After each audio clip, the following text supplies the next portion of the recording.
Muy buenas tardes, estimados alumnos. Yo, doctor Delgado. Por favor, me confirman que me escuchan y pueden ver la lámina de ortopedia infantil. Doctor Ripia, muy buenas tardes. Sí, doctor, se le escucha muy bien y también vemos la pantalla. Muy amable, doctor Delgado.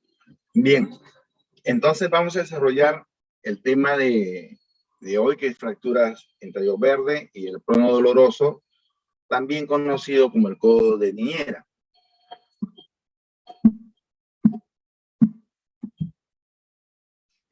Vamos a ver algunas diferencias notables entre los eventos que ocurren cuando hay una fractura de adulto y las fracturas de los niños. ¿Qué diferencias hay?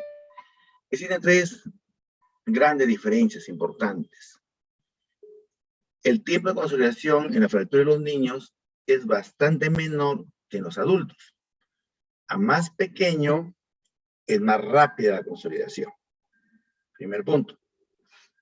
En segundo lugar, existe el fenómeno de la remodelación ósea en los niños. Es decir, que las fracturas que consolidan con algún grado de desplazamiento, estas se remodelan, se corrigen con el paso de los años. Este proceso de remodelación ósea no existe en los adultos. Segunda gran diferencia. Que van a favor de la fractura de los niños porque requieren pues, menos tiempo de inmunización, requieren menos tiempo de rehabilitación y corrigen los desplazamientos hasta cierto grado. Pero en contra tienen que los niños poseen pues el cartílago de crecimiento, la fisis. Y estas fisis, si se dañan, entonces van a detener el crecimiento del hueso o crecer de manera defectuosa, desplazar, angular. Los adultos no tenemos cartílago de crecimiento, no tenemos esta posibilidad de elección. Bueno, estos tres factores debemos tener en cuenta cuando tratemos a los niños. Recordar que el cartílago de crecimiento, la fisis, se encuentra entre la epífisis y la metáfisis, ¿no? Tanto en la parte proximal como en la parte distal de los huesos largos. Entonces es importante ver si estas fracturas en los niños comprometen la fisis, porque es sumamente delicado, sumamente grave, si es que no la tratamos adecuadamente. Revisemos los tipos de fracturas. También hay diferencia entre la fractura de los niños y los adultos en cuanto a la forma de la fractura, a la configuración de la fractura. En los niños tenemos fracturas incompletas y dentro de ellas tenemos la incrustación deficitaria, las fracturas en tallo verde y las fracturas llamadas en botón o caña de bambú o toros. También vamos a ver las fracturas que lesionan la fisis de crecimiento y las fracturas completas que son iguales a las de los adultos. Las fracturas incompletas de los niños, incrustación plástica, rodete o bambú o torus y tallo verde. Vamos a ver cada una de ellas. El tallo verde no se da cuando se rompe una cortical, un lado del hueso, una cortical, y la otra no.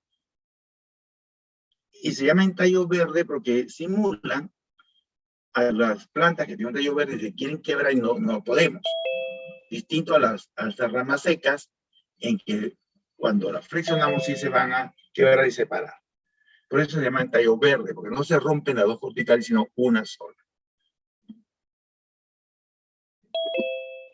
La incubación deficitaria, no vamos a ver el típico trazo radiolúcido.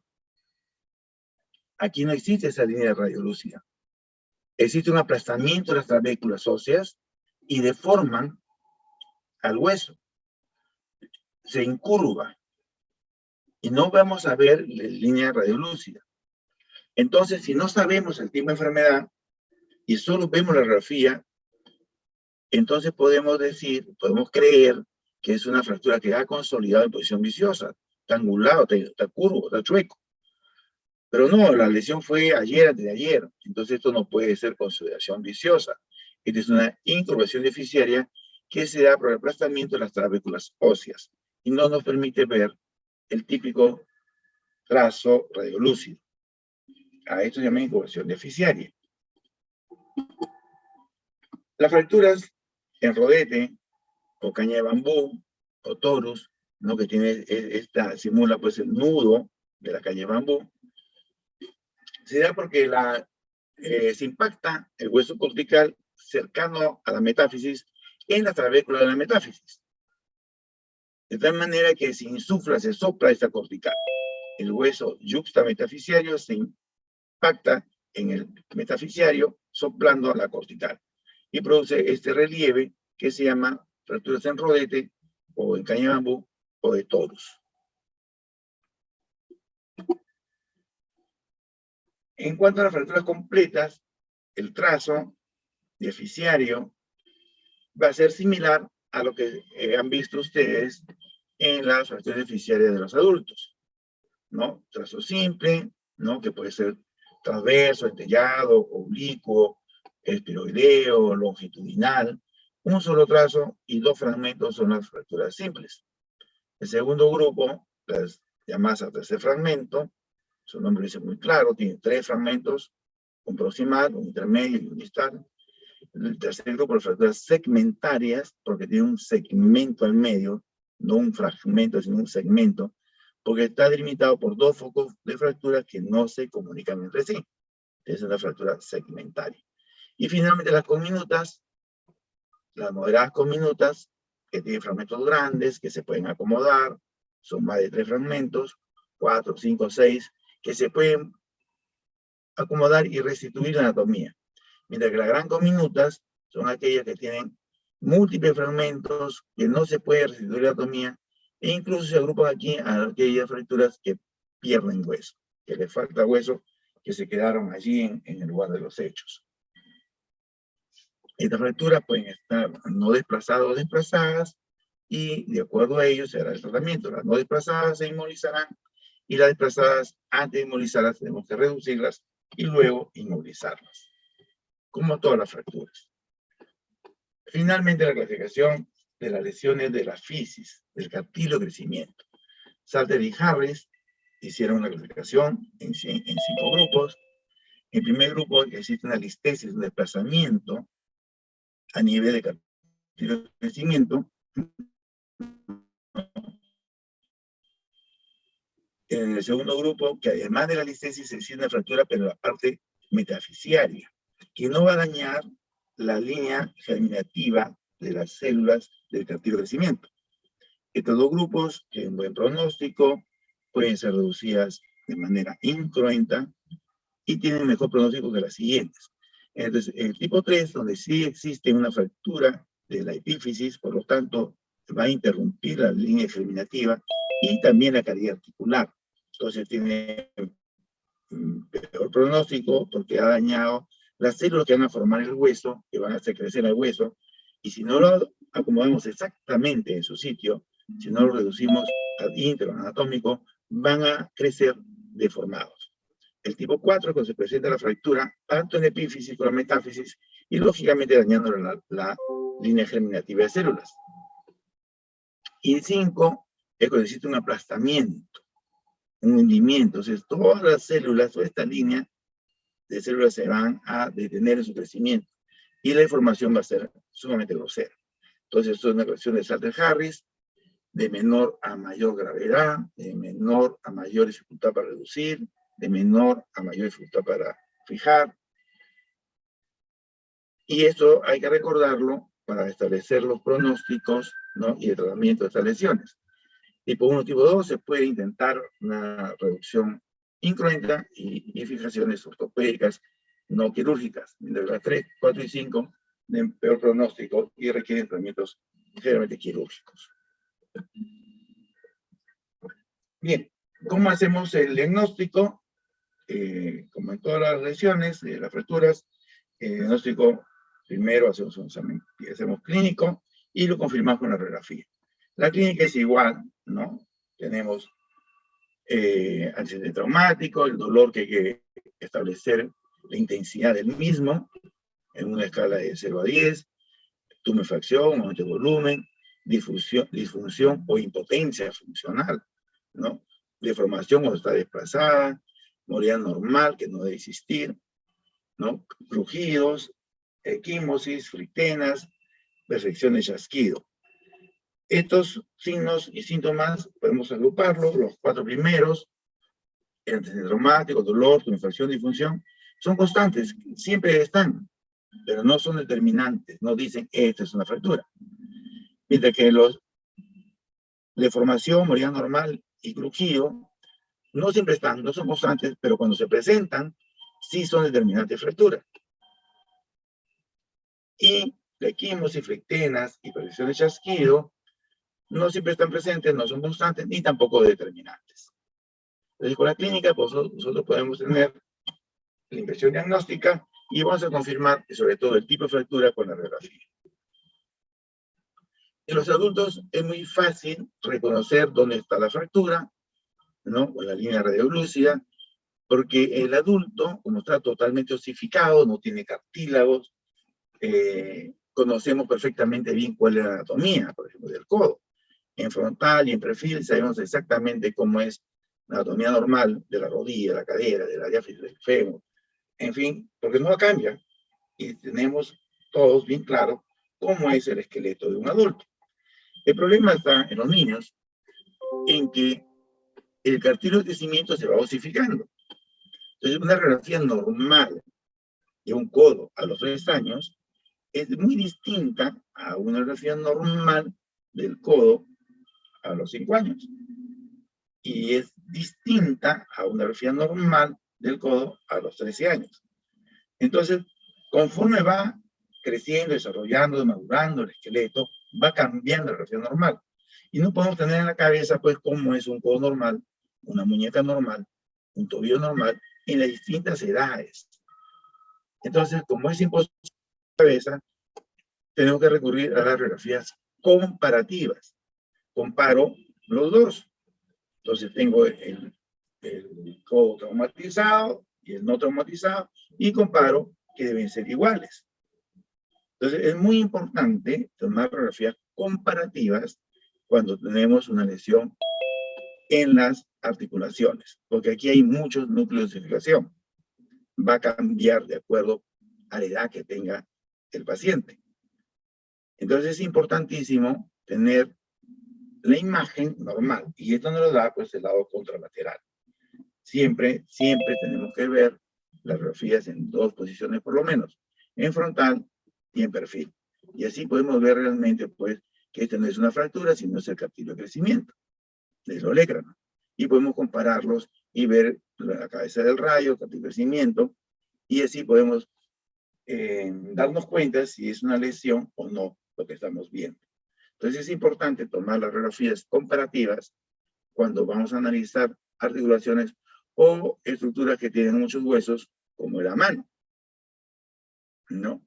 Entonces, esta mano de un niño que no sufrió un traumatismo, pero viene porque tiene dolor, aumento de volumen en la muñeca, aumento de volumen en la mano, en el dedo, el tercer dedo, dolor de varios meses de evolución,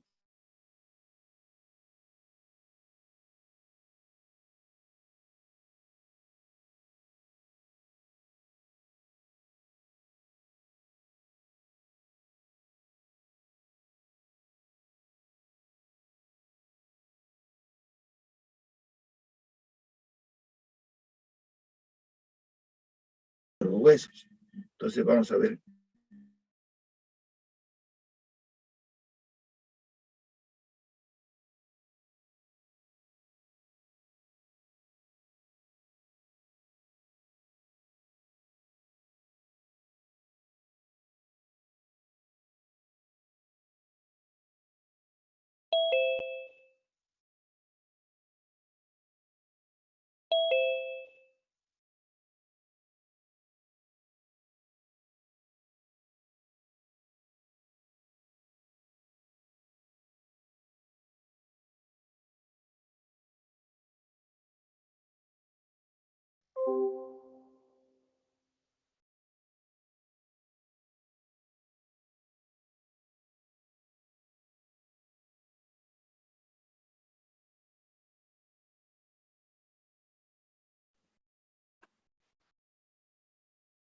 Se fue el audio y la imagen, ¿verdad?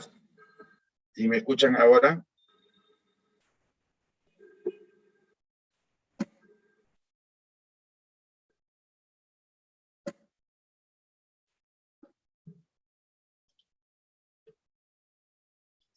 ¿Me escuchan?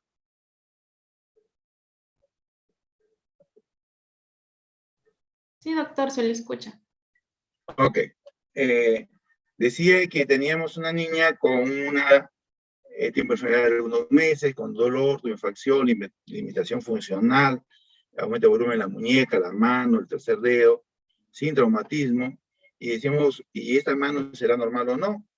Y requerimos ver la otra mano, porque la mano va cambiando conforme va creciendo. Los núcleos se van osificando a distintas edades, ¿no? Entonces tenemos que ver la otra mano. Y esta es la mano que no tiene ningún dolor, ningún aumento de volumen, y cuántos núcleos de osificación tenemos. Y en la otra mano, varios.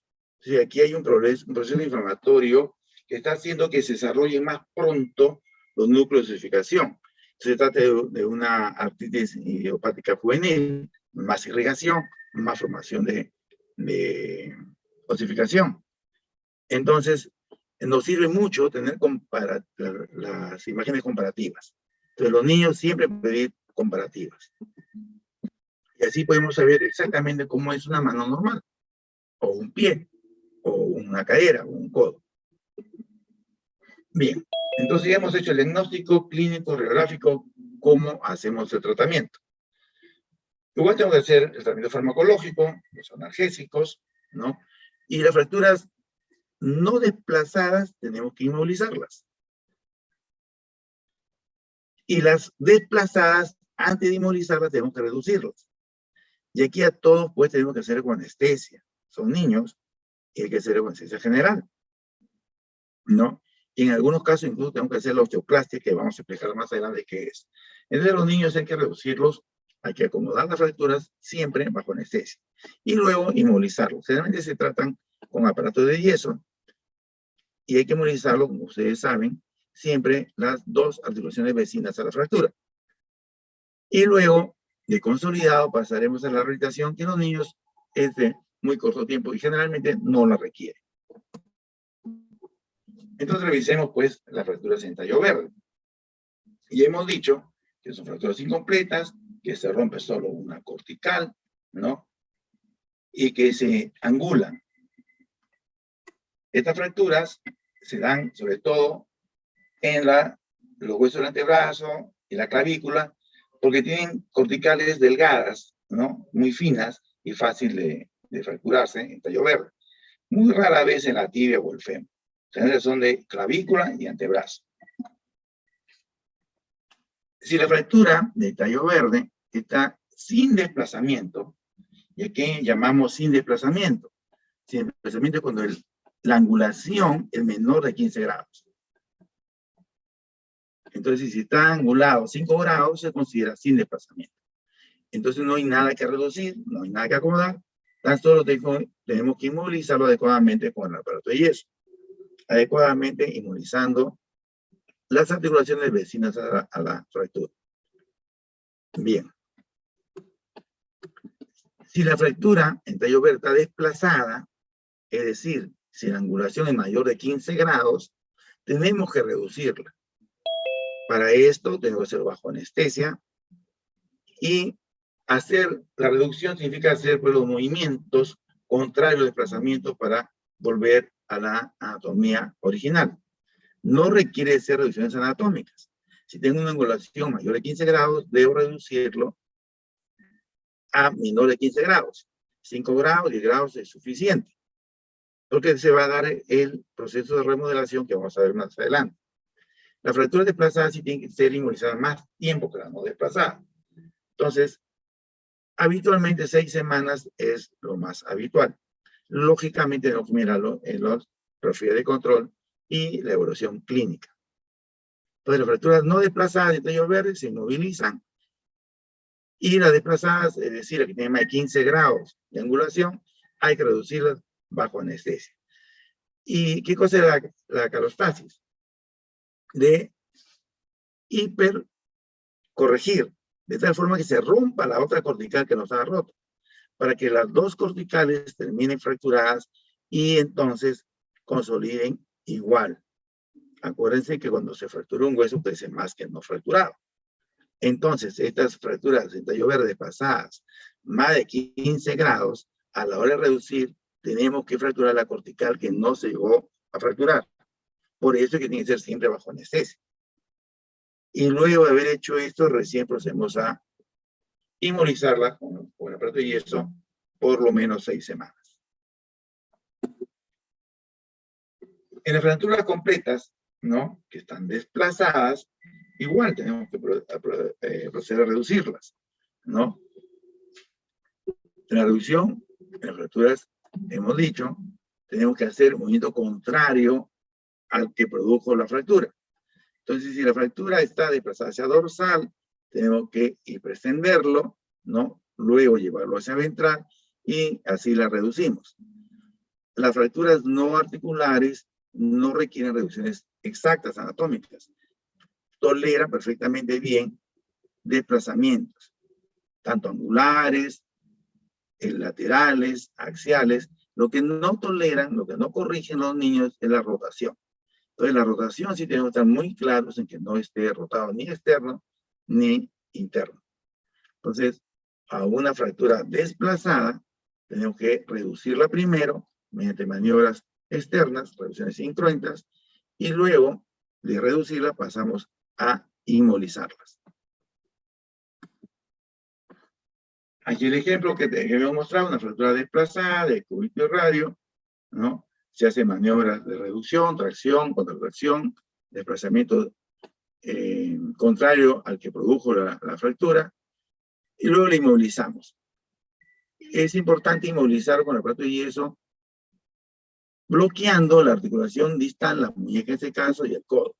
Entonces, brachiopalmar. Y no es bueno, cuando son agudas las fracturas, inmovilizarla con yeso cerrado, con yesos completos, circulares, sino con medios yesos, es decir, con férula. Ya ustedes en la práctica saben que no es una férula, es un medio inmunizador que solamente cubre máximo el 50% de la circunferencia de la extremidad, ¿no? Y el resto es coberturado por la venda elástica que sostiene este molde, este medio molde de yeso. Y esto se hace para evitar pues, que tengamos síndrome compartimental, porque se puede hematizar, tengo yeso completo, aumenta la presión y hay un síndrome compartimental que es sumamente grave. En cambio, la venda elástica permite que se expanda. Y después, cuando ya bajo el edema, ya pasan unos días, 4 o 5 días, se pasa a un yeso completo. Otro caso, desplazada de antebrazo, ¿no? Fractura completa, desplazada del antebrazo, en que se le hace la reducción incruenta y se le inmoviliza con un aparato de yeso brachiopalmar. Acá el traumatólogo le puso un yeso, eso es un tema del traumatólogo, los médicos generales como ustedes, no coloquen yesos completos, pongan la férula, jamás se van a equivocar, porque si se desplaza la fractura no hay problema, se vuelve a reducir. Si es un síndrome compartimental, si es gravísimo, si ya lo conocen, hay que hacer las fasciotomías antes de las 8 horas para evitar la necrosis muscular. Entonces, yesos completos no lo hagan. Que lo haga el traumatólogo, correcto. Ustedes no lo hagan. Entonces, estos yesos circulares hay que controlarlos muy de cerca porque podrían tener complicaciones y el más grave es el síndrome compartimental. Siempre inmovilizando articulaciones vecinas a la fractura. Otro caso, de una fractura puede desplazar el cúbito y radio, se intenta la reducción, tomamos la radiografía de control, con su férula, aparenta estar reducido, digo aparenta porque no tengo la otra imagen, tengo que tener siempre las dos imágenes, y en la otra imagen, ¿no? Vemos el desplazamiento de la fractura. Entonces esto no puede quedar allí, hay que volver a hacerlo, ¿no? Se intenta nuevamente, y la radiografía de control de este segundo intento de reducción muestra que no es adecuado. Por lo tanto, ya tenemos que pasar no a la manera incruenta, sino a la manera cruenta. Aperturamos el foco, lo acomodamos y fijamos.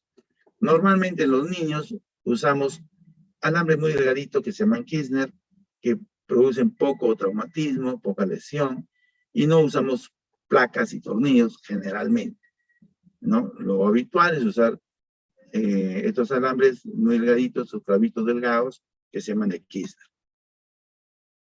Y son fáciles de retirar, ¿no? Se quedan fuera de la piel y se jalan y se retiran cuando se consolida la fractura.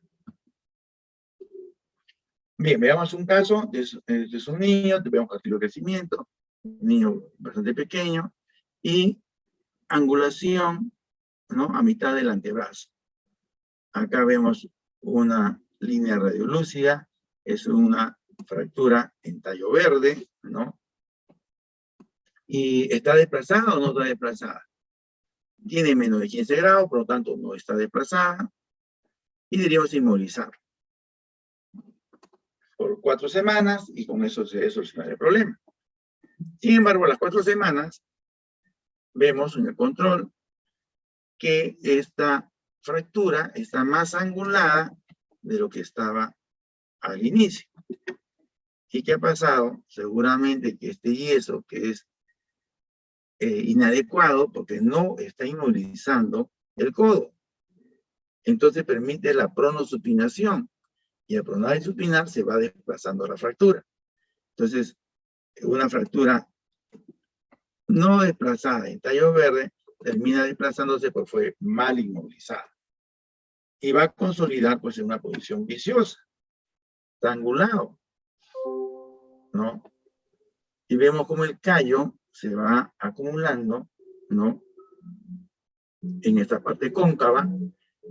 ¿Y qué hacemos con este niño? Estaba con menos angulación al inicio, una fractura de menos 15 grados y termina consolidando en posición viciosa de 15 grados o poco más. Como verlo clínicamente, ya consolidó viciosa, más de 15 grados, y como vemos que limita la supinación. Cuando prona se ve más claro aún la deformación. Sí puede ser pues flexoextensión, porque allí no hay problema. El problema es la pronosupinación. Y este niño, 5 años después, regresa a su control.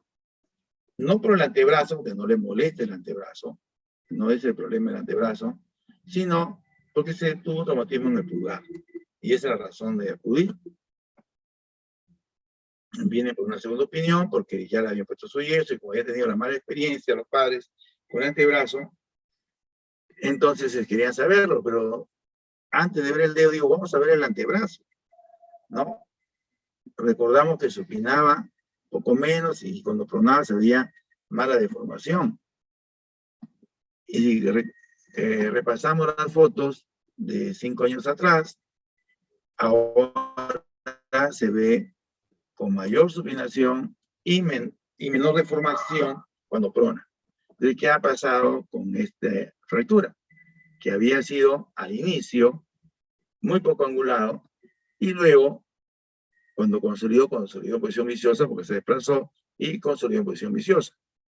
¿Y qué ha pasado 5 años después? La remodelación, ¿no? Va a haber remodelación.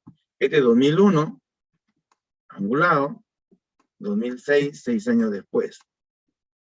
Está remodelado. El hueso que estuvo deformado, al crecer es como si traccionaran del extremo y se va alineando. Habíamos dicho que se depositaba en la parte cóncava el nuevo hueso y va remodelando esta deformación. Entonces consolidó en posición viciosa y 5 años después, cuando ha remodelado el hueso, 2001, 2006, está remodelado. Ha mejorado sustancialmente esta deformación, esta angulación.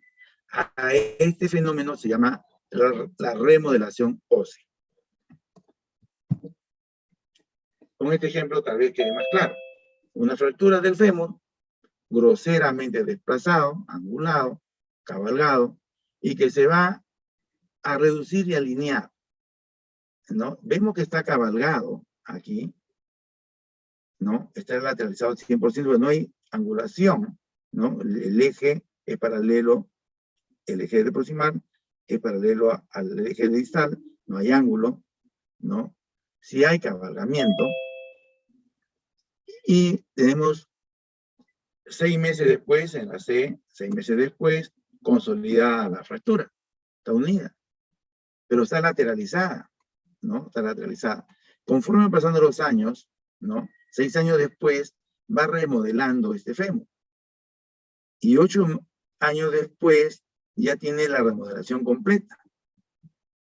Entonces, la corrección de las deformaciones angulares, laterales y axiales, ¿no? Se van a dar en los niños. A más pequeño, más remodelación. No remodela las rotaciones. Por lo tanto, la rotación siempre debe estar exacta. Espero haber explicado el fenómeno de la remodelación. Pasamos a la pronación dolorosa o codo de niñera. Es una urgencia, ¿no? Es una urgencia. Si hay niños pequeños, entre 2 y 6 años de edad, y se trata de la subluxación de la cabeza del radio. La cabeza del radio se sale del ligamento anular, no de la articulación, sino del ligamento anular, por eso se llama subluxación, parcialmente se sale la cabeza. Y se sale porque tiene un tirón al cenit, lo jalan hacia el techo, hacia el cielo, de la extremidad, y produce dolor e impotencia funcional en posición prona. En posición prona, entonces se llaman pronación dolorosa. No moviliza, no extiende, no flexiona, no prona, no supina, porque está en pronación, no supina. El niño llora, no usa su mano, ¿no? Después que lo traccionaron al cenit, ¿no? Es una tracción al cenit, hacia el cielo. Entonces es muy común que hagan jugar a estos niños, que los padres lo hagan jugar, y ahí esa tracción brusca hace que se subluxe la cabeza del radio, ¿no? Y le llaman codo de niñera porque generalmente es la niñera que sacan a pasear la criatura, y cuando bajan hacia la vereda, para que no se caiga, lo jalan hacia arriba. Y ahí se subluxa la cabeza del radio. Y ese es el diagnóstico. El diagnóstico es clínico. La cabeza del radio no se ha osificado. Si quiero una radiografía no lo voy a ver. Entonces, ¿qué tengo? Un niño pequeño, de 2 a 6 años, que lo jalaron, lo traccionaron en extensión hacia el techo, hacia el cielo, al cenit. Y luego de eso queda con impotencia funcional del antebrazo en posición prona. Ese es el diagnóstico, ¿no? Entonces acuden con el niño con mucho dolor, con impotencia funcional, y todos muy preocupados, queriendo matar a la niñera que lo ha dañado, pero no es algo, pues, es profeso de querer lesionarlo, ¿no? Es algo que se da en este tirón. No necesariamente vamos a pensar que es un maltrato infantil, es una negligencia, una imprudencia, ¿sí? De quien lo haga, ¿no? Y produce, pues, la salida de la subluxación de la cabeza del radio. Entonces, como está en posición prona, ¿no? Se sale la cabeza del radio ante la tracción, tenemos que reducirlo. Y la reducción es el movimiento contrario. Si está en prono, tenemos que supinarlo. Y como fue en extensión, lo tenemos que flexionar. Y así se reduce. Entonces yo tengo el diagnóstico clínico y hacemos la medida de reducción, ¿no? Supinación y flexión. Difícilmente necesitamos presionar la cabeza del radio. Basta con supinación y flexión para reducir la subluxación de la cabeza del radio. No se necesita inmunizarle, ponerle yeso, ni férula, ni siquiera cabestillo. Apenas hacemos la supinación y flexión en la cabeza del radio, empieza de inmediato a movilizar su extremidad. No le dan un juguete, empieza a agarrarlo, antes nada. No necesita de analgésicos, de antiinflamatorios, ni ninguna inmunización. Lo más difícil aquí en este caso es explicarnos, hacernos entender a la familia que no requiere de ningún medio inmunizador, ni de ningún, nada adicional, porque no se va a volver a salir a menos que lo vuelvan a traccionar al CENET. Entonces, lo único que tengo que hacer es explicarle que no es nada grave, que queda 100% normal, pero que no podemos traccionarlo al CENET. O sea, jamás hay que hacer esto, de traccionarlo, levantarlo. Ayudarlo a caminar, sí, pero no vamos a elevarlo, ¿no? Traccionarlo de las extremidades. Ese es el código de Niñera y su tratamiento. Supinación y pronación. Movimientos inversos a las lesiones, a los movimientos que producen las lesiones. Eso es un paradigma en la traumatología. Muy bien. Pasamos a las preguntas, por favor.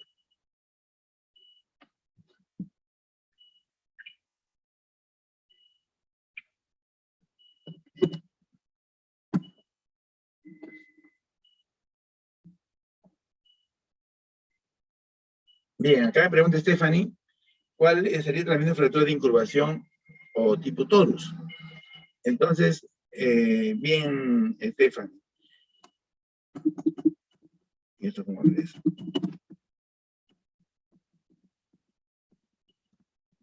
Hemos dicho que para recordar que las fracturas desplazadas debemos reducirlas, siempre debemos ver hacia dónde se desplazó, ¿no? Entonces, si se ha ido hacia ventral, tengo que desplazarla hacia dorsal. A todas las fracturas o luxaciones que sean, tengo que hacer el movimiento contrario. Entonces, si yo tengo, cuando están desplazadas, acá, si yo tengo la incurvación, esto se ha ido hacia varo, ¿verdad? Entonces yo tengo que hacer es, primero, tracción y contratracción, y luego el fragmento distal, llevarlo al eje de proximal. Este proximal, este distal. El distal está hacia adentro en relación al eje de proximal. Este es el eje de proximal. Está la parte distal hacia adentro, está en varo. ¿Qué debo hacer yo? Llevarlo hacia afuera, en valgo. Entonces, alguien me hace contratracción, yo hago tracción, y llevo la parte distal hacia, que está la parte interna, hacia la parte externa. Hago la maniobra de reducción. Y una vez que lo reduje, lo inmovilizo. ¿Con qué? Inmovilizando las articulaciones vecinas. La cadera, la rodilla. Entonces, un yeso, pelvis, pedi. Entonces, la reducción, en este caso, es incruenta. Voy a llevar la parte desplazada que se ha ido hacia adentro, voy a llevarla hacia afuera. A ver, quiero abrir la cámara. Ojalá que pueda hacerlo. Porque estoy allá, sí, acá. Ok. Me pueden ver, ¿verdad? Ya no me veo. Ya, ahora sí. ¿Ven mi mano? Mi dedo. ¿Ok? Entonces, que alguien me conteste si me ven, no me ven. Sí, doctor. Stephanie. Sí se ve. Ya, entonces, la parte distal de mi dedo es donde está la uña, ¿verdad? La falange distal. La parte proximal que está cerca de la mano. Entonces, si yo tengo una fractura, supongamos, de la parte distal, ¿lo ven? Mi dedo ya no está derecho, ahora está desplazado hacia ventral. Está desplazado hacia ventral. ¿Ok? Entonces, para reducirlo, yo tengo que llevar la parte distal hacia el dorso para que esté derecho. Siempre hay que desplazar la parte distal hacia el eje proximal. El eje proximal me lo va a dar la parte de la falange media y veo que está la falange distal hacia la parte ventral con relación a la falange media. Y tengo que llevarla entonces de ventral a dorsal. Eso es lo que debemos hacer. No es al revés. No es que la parte proximal voy a llevarla para que se ponga en línea con la distal. Entonces yo tengo dos formas. La parte distal lo alineo a la proximal o la parte proximal lo alineo a la distal. Entonces jamás es esta última forma. Siempre el distal tengo que llevarlo en busca del eje de proximal. Siempre. Ok, entonces cerramos esto. Y para esta incorporación deficitaria o para la fractura que fuese, tengo que llevar la parte distal, que es la que se ha desplazado, en busca del eje de la parte proximal. Para terminar, Stephanie, para poder explicarme mejor, si yo tengo un árbol con sus ramas y corto en una rama que cae al piso, si yo quiero restituirlo, ¿qué voy a hacer? El árbol llevarlo a la rama o la rama, que es la distal, llevarla al árbol, que es el proximal. Esa es la idea. La fractura que sea, de donde sea, ¿no? La luxación que sea, la parte distal debe movilizarse en busca del eje del proximal. Stephanie, ¿llegué a explicarte? Sí, doctor, muchas gracias. Entonces ahora tú vas a contestar la segunda parte. ¿Dónde está? Me has hecho dos preguntas. Pero no puedo mover. Ah, acá está. Entonces, la de torus, ¿qué haría? Entonces, aquí yo tengo una angulación mayor de 15 grados. Tengo que reducirle ese ángulo. Acá está el proximal. ¿Qué pasa? Acá está el eje proximal, aquí. Acá debería estar el distal. Pero se ha ido hacia aquí. Tengo un ángulo, ¿no? De 30 grados, por lo menos. Entonces tengo que llevar el distal hacia el eje de proximal para que ese ángulo sea menor. ¿Ok? Porque si el ángulo es menos de 15 grados, no tengo nada que reducir, solo tengo que inmovilizar. Entonces, Stephanie, en este tipo de torus, tengo angulación mayor de 15 grados del fragmento distal con respecto al proximal o no en esta torus. ¿El distal está angulado con respecto al proximal más de 15 grados o está derecho? ¿Stephanie? ¿Está derecho? Está derecho, por supuesto, no hay angulación. Por lo tanto, no tengo nada que reducir, tan solo tengo que inmovilizarlo.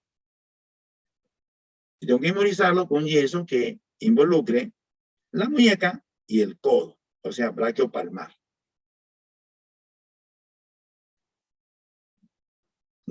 ¿Me expliqué? Sí, doctor, gracias. Muchas gracias. Ok, entonces yo espero que así lo hagan con todos. Espero que no crean que la traumatología es difícil, es sumamente sencillo. Lo único que tengo que saber es si esta fractura está desplazada o no. Si está desplazada, muy bien. ¿Hacia dónde desplazó? ¿Hacia afuera, en valgo? Lo voy a llevar, el extremo distal, hacia varo para que se alinee con el proximal. ¿Esta rotación externa? Correcto. Lo voy a llevar hacia rotación interna para que se alinee con el proximal. Si se ha cabalgado, ¿qué tengo que hacer? Tengo que jalarlo para que se descabalgue y se alinee con el proximal. Y eso es todo. En la fractura que sea. Bien. Otra pregunta, por favor.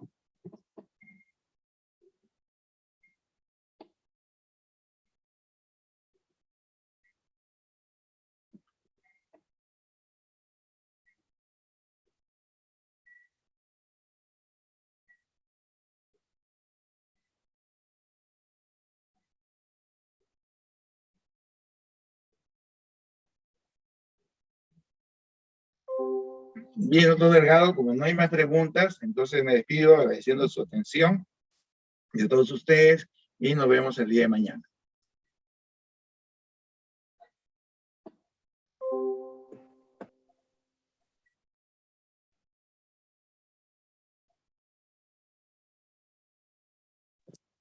Muchas gracias, doctor. Ok, hasta luego. Hasta mañana. Gracias, doctor.